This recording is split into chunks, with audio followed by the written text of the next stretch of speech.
Love through prism के episode number 10 में आपका स्वागत है। अब आपको इसका एक एपिसोड रोज देखने को मिल सकता है, तो चैनल को सब्सक्राइब करें और वीडियो को लाइक करें। चलिए स्टार्ट करते हैं। जैसा कि आपने पिछले एपिसोड में देखा था, जहां पर लिली किट को एक थप्पड़ मार देती है क्योंकि वो पीटर से आर्गुमेंट कर रहा होता है कि थप्पड़ खाने के बाद किट कहीं भी दिखाई नहीं देता। उसे जानने वाली लड़कियां बहुत ज्यादा दुखी हो जाती हैं कि किट अब आता नहीं है, वो इवन की कॉलेज के अंदर भी नहीं आता। यहाँ जो ब्राउन होती है वो बात कर रही होती है अपने दोस्त लिली से कि तुम इतनी ज्यादा उदास क्यों हो, तुम उसकी जो है सारी परेशानी अपने ऊपर मत लो, तुम्हारी कोई भी गलती नहीं है।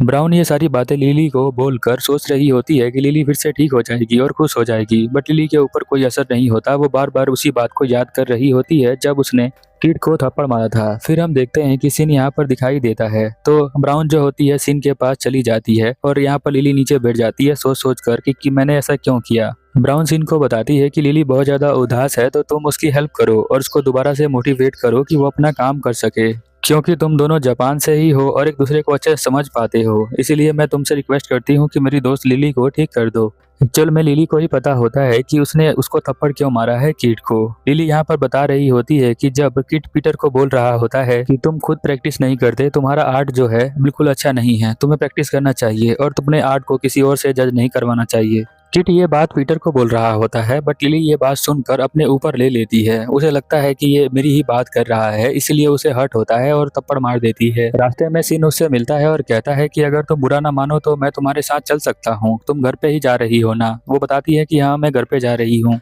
सीन यहाँ पर कहता है मैं तुम्हें एक और जगह लेके जाऊंगा, तो अपना स्केच बुक तैयार रखो। वो इसे यहाँ पर जू के अंदर लेके आ जाता है जो उसके पास से कॉलेज में ही होता है। लिली से पूछता है तुम कभी यहाँ पर आई हो। लिली बताती है कि नहीं, मैं यहाँ पर कभी भी नहीं आई हूँ। सीन बोलता है कि तुमने जो है जापान के अंदर ऐसे एनिमल नहीं देखे होंगे जो तुम यहाँ पर देखोगी। इसका नाम पेंगुइन है, ये उड़ नहीं सकता बट पानी में बहुत तेज चलता है। वो बहुत ज्यादा क्यूट लगता है। लिली उसे देखकर बहुत ज्यादा खुश हो जाती है और उसका मूड धीरे धीरे ठीक होने लग जाता है। वो शुतुरमुर्ग को भी देखती है जो कि एक बहुत बड़ा पक्षी है। यहाँ पर वो जो है चिंपांजी और बंदर को भी देखती है, जिसे देखकर वो बहुत ज्यादा खुश होती है। वो कहती है अब मुझे लायन देखना है और भागते हुए लायन के पिंजरे में चली जाती है। वहाँ बैठकर वो लायन का ड्राइंग बना रही होती है और वो बहुत ज्यादा खुश होती है। ड्राइंग बनाते हुए वो इतना ज्यादा खो जाती है कि वो सांस लेना भी भूल जाती है। एकदम से उससे अजीब सा फील होता है, तो सीन उससे पूछता है तुम्हें क्या हुआ, तुम्हें अजीब सा फील क्यों हो रहा है। तो वो बताती है कि वो सांस लेना भूल गई इसलिए। ये सुनकर यहाँ पर सीन बहुत तेज तेज हंसता है और सीन कहता है कि लगता है तुम ड्राइंग के बारे में कुछ ज्यादा ही सोच लेती हो, इसी वजह से तुम उसके बारे में ओवर थिंक करती हो। लिली यहाँ पर कहती है कि हाँ, ऐसा हो सकता है कि मैं ज़्यादा ड्राइंग के बारे में सोच सोच करती होंगी। यहाँ पर जो सीन होता है वो कहता है कि आज से पहले तुम यहाँ पर कभी आई थी। तो वो बताती है कि नहीं, मैं पहले कभी नहीं आई थी, तुम मुझे यहाँ पर लेकर आए उसके लिए थैंक यू। उस रात को सीन की ही पार्टी थी, उसमें से यहाँ पर भाग के चली गई थी जो हमारी लिली थी। लिली यहाँ पर सॉरी मांगती है और कहती है मुझे माफ कर देना, उस दिन मैं भाग कर चली आई थी, पता नहीं क्यों, बट पीटर की बातों को सुनकर मुझे गुस्सा आ गया। यहाँ पर सीन कहता है कि वो जो पीटर को बोल रहा था उसे सुनकर तुम्हें गुस्सा क्यों आया। तो वो कहती है कि उस बात को मैंने अपने ऊपर अप्लाई कर लिया था, इसीलिए मुझे लग रहा था कि वो पीटर को नहीं मुझे बोल रहा था, ऐसा मैंने मान लिया था। सीन यहाँ पर बताता है कि ऐसा हो सकता है कि किट को देखकर सभी को जलन हो, क्योंकि किट के पास पैसा है और उसके पास टैलेंट भी है, सब कुछ उसका फ्यूचर जो है सिक्योर है। इस बात से कभी कभी मुझे भी जलन होती है, बट इसका मतलब ये नहीं है कि वो अच्छा इंसान नहीं है।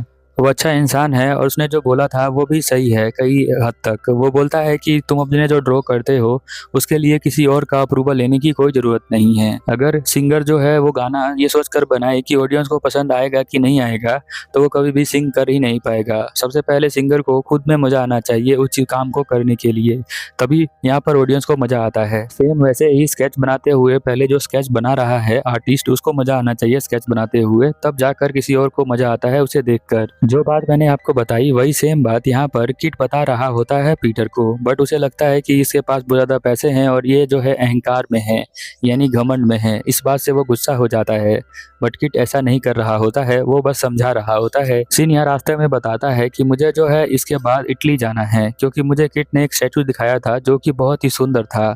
उस स्टैचू को देखकर मेरा मन किया कि जिसने उसे बनाया है उससे जाकर मैं मिलूं, और वो इटली में रहता है, इसलिए मैं यहाँ पे कॉलेज खत्म करने के बाद इटली जाऊंगा। तो वो बोलती है, जो हमारी लिली होती है, कि तुम्हारा जो बिजनेस है उसका क्या करोगे। वो कहता है कि उसे मैं संभालने के लिए किसी और को दे दूंगा, क्योंकि लाइफ एक ही बार मिलती है और मैं इस पछताना नहीं चाहता। इस बात को बहुत सारे लड़के और लड़कियां बहुत ज्यादा यूज करते हैं कि जिंदगी एक बार भी मिली है, दोबारा थोड़ी मिलेगी। और ये बात बोलकर वो लोग ऐसे काम कर देते हैं जो कि काम नहीं करना चाहिए, वो काम गलत है। तो आप ये मत सोचिए कि जिंदगी एक बार मिली है तो मैं सारे काम करके जाऊंगा, कुछ काम ना करने के लिए भी होते हैं। सिन और लिली दोनों एक बस में बैठ जाते हैं, जहां पर सिन बताता है कि साकुरा तुम्हें याद कर रही थी, उसने तुम्हारे लिए एक बेस्ट रेसिपी बनाई है, तुम उसे खाना चाहोगी। तो वो बोलती है कि ठीक है, क्योंकि उसका पेट आवाज कर देता है इसीलिए। सिन कहता है तुम्हारा पेट ज्यादा अच्छे से बताता है कि तुम कब भूखी हो कब नहीं हो। यहाँ पर हम देखते हैं रेबेका उसके घर के बाहर ही खड़ी होती है, जो यहाँ बताती है कि कैथरीन उसे बुला रही है और उसके पास ज्यादा टाइम नहीं है यहाँ पर खड़े रहने का। आज सूरज ढलने से पहले तुम्हें चलना पड़ेगा कैथरीन के पास, इसलिए मैं तुम्हें लेने आई हूँ। लिली के पास कोई चारा नहीं होता है, वो सिन को बोलती है कि मैं नेक्स्ट टाइम तुम्हारे साथ चलूंगी डिनर पर, इसके लिए मुझे माफ कर देना। यहाँ पर सिन कहता है कोई बात नहीं, साकुरा को मैं समझा लूंगा, तुम जाओ। वो जल्दी से तैयार होती है और गाड़ी में बैठकर जाने लग जाती है। यहाँ रेबेका जो होती है बहुत ध्यान से गाड़ी को चला रही होती है, बोलती है आगे वाला जो पुल है उसे पार करने के बाद वो जमीन स्टार्ट होगी जो कि कैथरीन के नाम पर है, तो अभी जो है हम वहीं चल रहे हैं, तो तुम्हें कोई दिक्कत तो नहीं है। यहाँ वो बोलती है कुछ भी नहीं, बट वो सोच रही होती है कि कैथरीन उसे क्यों बुला रही है। लिली जब यहाँ पर महल के पास पहुँचती है तो कैथरीन उसका वेट कर रही होती है और कहती है कि तुम दोनों बहुत ज़्यादा लेट हो, तुम दोनों इतने देर से क्या कर रहे थे। यहाँ पर वो समझा रही होती है, जो लिली होती है, कैथरीन को, पर कैथरीन उसकी बात सुनने को तैयार नहीं होती। तो वो बस सॉरी सॉरी बोलती है और वो कहती है कैथरीन की चलो मेरे पीछे आ जाओ। जब वो उसके पीछे जो जा रही होती है तो महल को देख रही होती है, जो कि बहुत ही बड़ा होता है, बहुत खूबसूरत फूल होते हैं और बहुत खूबसूरत से गार्डन होते हैं जिन्हें देखकर उसे बहुत मजा आ रहा होता है। वो एक कमरे में जाती है कि जो कि बहुत ज्यादा सुंदर होता है, वहीं उसे बैठकर ड्राइंग बनानी होती है। लिली यहाँ पर कहती है मैं तैयार होकर आता हूँ, फिर वो व्हाइट कलर का कपड़ा पहन लेती है ताकि वो ड्राइंग अच्छे से कर सके। यहाँ पर जो हमारी कैथरीन होती है वो भी तैयार होकर आ जाती है ड्राइंग बनवाने के लिए। वो बैठकर यहाँ पोज दे रही होती है और धीरे धीरे बोलती है कि मैं बहुत ज़्यादा बोर फील कर रही हूँ। कैथरीन यहाँ पर बोल रही होती है तुम बताओ कुछ। तो वो बोलती है कि माय लेडी मैं क्या बता सकती हूँ, आप क्यों बोर फील कर रही हैं। कैथरीन यहाँ पर कहती है कि तुम तो एक माय लेडी मुझे मत कह के बुलाओ, तुम मुझे कैथरीन कह के बुला सकती हो। वो बोलती है कि इससे आपका अपमान हो जाएगा। कैथरीन बोलती है जब मैंने तुम्हें बोल दिया कि तुम मेरे नाम से मुझे बुला सकती हो तो तुम बुला सकती हो। तो वो बोलती है ठीक है, मैं आज से आपको कैथरीन कह के बुलाऊंगी। फिर यहाँ पर जो लिली होती है वो पूछती है कैथरीन इस जगह पर कौन कौन रहता है। कैथरीन बताती है कि इस जगह पर मैं, मेरी मेड और कुछ कुक रहते हैं। कि यहाँ पर वो चौंक जाती है और कहती है बस इतने ही लोग रहते हैं यहाँ पर। तो बताती है कि हाँ इतने ही लोग रहते हैं। कैथरीन यहाँ पूछती है कि तुम हम हर बार सेम कपड़े क्यों पहनती हो। तो लिली यहाँ पर बताती है क्योंकि मेरे पास ऐसे ही कपड़े हैं, जब मैं कपड़े लेने जाती हूँ तो मेरे पैसे ख़त्म हो जाते हैं और जो भी मेरे पास कपड़े हैं वो मैं सेम टाइप की लेती हूँ ताकि उसे मैं कॉलेज के अंदर हो कोई काम करना हो तो उसके अंदर यूज कर सकूँ। कैथरीन उसे बोलती है कि चलो मेरे साथ, मेरे पास चलो। कैथरीन उसे अपने साथ ले जाती है एक कमरे में जहाँ पर उसने जो ड्रेस पहना हुआ था वो सारे ड्रेस को एक बार पहनती है फिर छोड़ देती है। वो कहती है कि ये सारे ड्रेस तुम ट्राई कर सकती हो, मैंने तो इसे पहन के देखा और ये ओल्ड फैशन हो गए हैं, तुम इसे चाहो तो ट्राई कर लो। फिर कहीं करके यहाँ पर जो हमारी लिली होती है वो ड्रेस को पहनती है जिसमें वो बहुत ज़्यादा सुंदर लग रही होती है। कैथरीन भी कहती है कि ये सारी ड्रेस तुम्हारे ऊपर बहुत ज़्यादा जच रही हैं। ड्रेस पहनाते हुए उसे जब वो दिखा रही होती है कैथरीन तो वो बहुत ज़्यादा खुश हो जाती है, उसके चेहरे पर स्माइल आ जाता है, जिससे हमें समझ में आता है कि कैथरीन को यहाँ पर ड्रेसेस के अंदर बहुत ज़्यादा इंटरेस्ट है, इसीलिए वो बहुत ज़्यादा स्माइल करती है।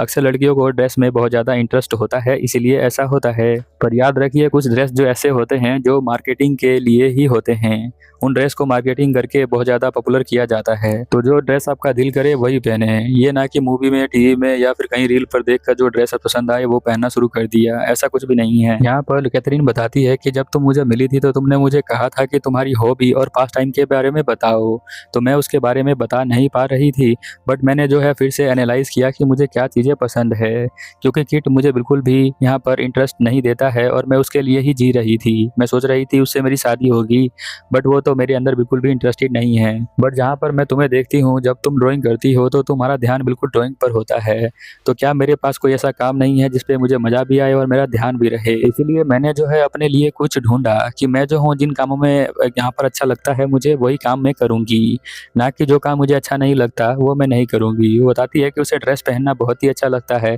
और बचपन से ही उसे ड्रेस का बहुत ज़्यादा शौक था। उसे पहनकर ही वो स्माइल करती है और उसे मज़ा आता है। कैथरीन यहाँ पर ड्रेस की डिटेल को काफ़ी अच्छे से देखती है और उसे जो ड्रेस पसंद आती है वो बहुत ही खूबसूरत ड्रेस होती है, इसीलिए वो आराम से अच्छी ड्रेस चूज कर सकती है। बताती है कि तुमने जो पेंटिंग की थी वो पेंटिंग देखकर मुझे बहुत ही अच्छा लगा, क्योंकि मैं स्माइल नहीं करती फिर भी तुमने मेरे पेंटिंग के अंदर स्माइल दिया, जिसे देखकर मैं बहुत ज़्यादा खुश हुई थी। रेबेका बोलती है कि मैं बिल्कुल अलग हूँ, बट मुझे वो स्माइल बहुत ज़्यादा पसंद है और वैसे ही मैं स्माइल करना चाहती हूँ। और वो कहती है कि ड्रेस मैं इसलिए दे रही हूँ ताकि मैं तुमसे माफ़ी मांग सकूँ, तुम पे मैंने गुस्सा किया। अब यहाँ पर जो हम देखते हैं कि लिली भी उसके लिए कुछ गिफ्ट लेकर आई होती है। रेबेका गेट पे जाती है क्योंकि रात को कोई आया होता है। वो गेट खोलती है और वो देखती है और चौंक जाती है। फिर हम देखते हैं सीन चेंज हो जाता है। लिली जो यहाँ पर गिफ्ट लेकर आई थी वो जब देखते हैं तो उसका नाम किमोनो होता है, जो उसे वो पहनाती है। वो जापान का ट्रेडिशनल ड्रेस है जिसे पहनकर उसे बहुत ही ज्यादा खुशी होती है। यहाँ पर लिली उस ड्रेस को पहनकर बहुत ज़्यादा खुश हो रही होती है और उसे देखकर भी बहुत ज़्यादा खुश होती है। कैथरीन को ये ड्रेस बहुत ज़्यादा पसंद आती है और वो स्माइल करती है और कहती है कि ये बिल्कुल परफेक्ट ड्रेस है। मैं चाहूँगी कि तुम जो हो एक बार एक और स्केच बनाओ इस ड्रेस के अंदर।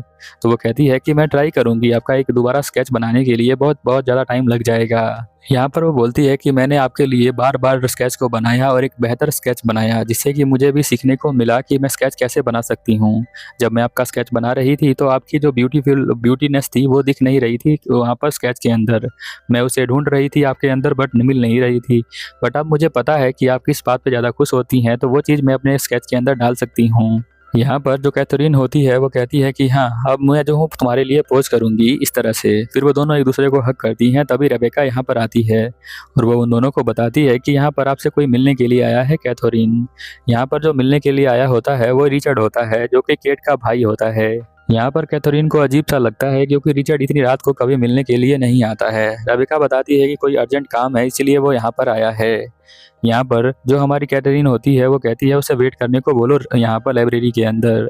फिर वो थोड़ी देर बाद यहाँ पर अपना ड्रेस चेंज करके आती है और कहती है कि आप इतनी रात को यहाँ पर क्या करने के लिए आए हैं, ऐसा क्या काम हो गया। वो यहाँ बताता है कि जो हमारा केट है वो अकेले जो है एक महल में जाकर बैठा हुआ है। अब केट और तुम्हारी शादी जल्द ही करवानी पड़ेगी, इसीलिए जब वीकेंड आएगा तो तुम दोनों की शादी हो जाएगी।